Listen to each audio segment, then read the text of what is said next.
বাইরে কি বলবো বাংলাদেশের কথা বলেন, তারপরেও একটু কথা বলি।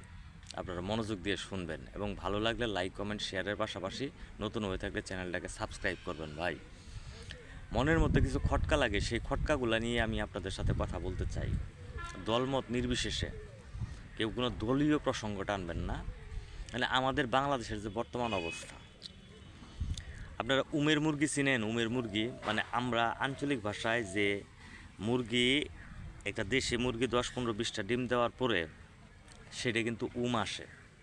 মানে ওই ডিম দিয়ে আমরা বসায় দিই, বসায় দেওয়ার পরে 21 দিন বসে থাকে।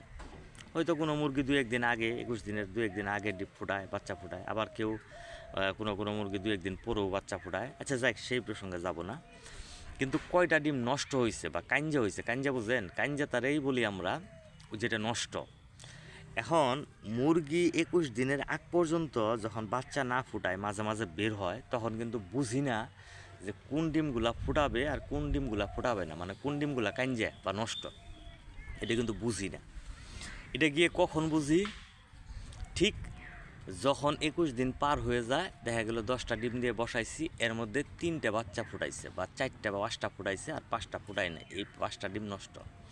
এটা খাওয়াও যাবে না, এটা আশেপাশে রাখাও যাবে না, এতটা দুর্গন্ধ। এটা একদম দূরে ফালাই দিতে হবে, এটা নষ্ট ডিম। মানে 21 দিন মুরগির তাপ দিছে সেটাতে, মানে এতটা বিশ্রী একটা ডিম, এটা নষ্ট ডিম, সেটা কিন্তু ফালাই দিতে হবে।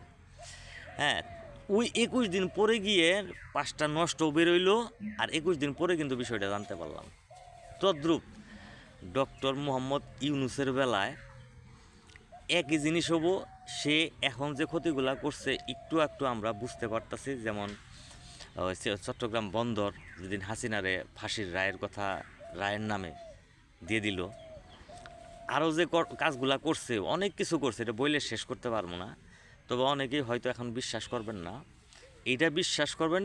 সে তো উমে বইছে, তার উমটা ভাঙলে সে যখন উঠে যাব, উমের থেকে উঠে যাওয়ার পরে এই দেশ, মানে উমের যাওয়ার পরে তো মনে করেন যে ডিমডি দেখা যাব যে কী কী বাচ্চা ফুটাইলো, তো সে দেখবেন কত ধরনের সাপের বাচ্চা ফুটাই গেছে এবং কত ডিম কাঞ্জা হয়েছে।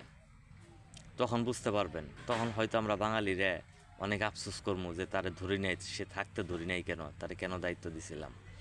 হ্যাঁ, কিন্তু তখন আর ধরার সুযোগ থাকবো না, কান্দা কাইডাও আর লাভ হবো না। তো এরকম অবস্থা হইতেছে ডক্টর ইউনূসের। এখনও সময় আছে বাংলাদেশের জনগণ, যেটাকে ডক্টর ইউনূস ছাড়া আর জামাত ছাড়া যে দলটাকে আপনার ভালো লাগে, যারা পছন্দ করেন, তাকে ক্ষমতায় বসান। ভিডিওটি